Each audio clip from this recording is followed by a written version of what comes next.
समीर, क्या हुआ भाई? क्यों सोच में पड़े हो? अरे भाई अमित, मेरे पापा को हॉस्पिटल में एडमिट किया है और तुझे हमारी फाइनेंशियल कंडीशन तो पता ही है। लेकिन मेडिकल इंश्योरेंस तो है ना? वो तो है, लेकिन काफ़ी कन्फ्यूजन है उसके बारे में। चल मैं समझाता हूँ मेडिक्लेम पॉलिसी में नहीं मिलने वाले लाभ और ज़रूरी जानकारियाँ।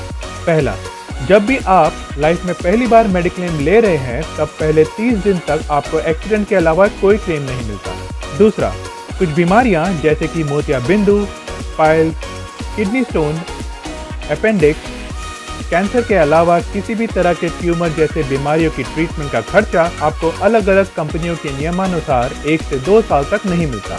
तीसरा, पैर के घुटने में समस्या होने के कारण यदि ऑपरेशन करना पड़े तो अलग अलग कंपनी के नियमानुसार 2 से 4 साल तक आपको घुटनों की रिप्लेसमेंट का खर्चा नहीं मिलता है। चौथा, एक्सीडेंट के अलावा अगर स्पाइन सर्जरी करनी पड़े तो वो भी 2 से 4 साल तक कवर नहीं होता है। पांचवा, यदि आपको पहले से कोई बीमारी है या आप कोई भी दवाई ले रहे हो या आपने पहले कोई सर्जरी करवाई है तो इंश्योरेंस कंपनी को बीमा लेते वक्त ये बताना बहुत ज़रूरी है और ऐसे केस में आपको पहले से मौजूद बीमारी का 2 से 4 साल तक कवर नहीं मिलता है।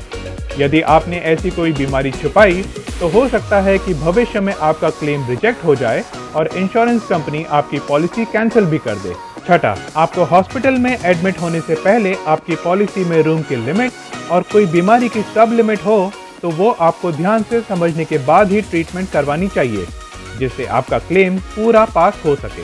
सातवां, मोतियाबिंदु, एंजियोग्राफी, कीमोथेरेपी जैसी डे केयर बीमारियों के अलावा आपको कोई भी ट्रीटमेंट के लिए 24 घंटे हॉस्पिटल में एडमिट होना जरूरी है। डे केयर बीमारियों का लिस्ट आपको इंश्योरेंस कंपनी में चेक कर लेना चाहिए। आठवां, एक्सीडेंट के अलावा दांतों की कोई भी ट्रीटमेंट, कॉस्मेटिक सर्जरी का खर्चा मेडिक्लेम में नहीं मिलता है।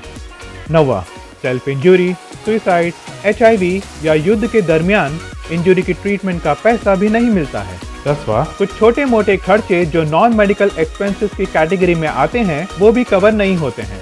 इसका लिस्ट आपको अपने एजेंट से मांगकर चेक कर लेना चाहिए।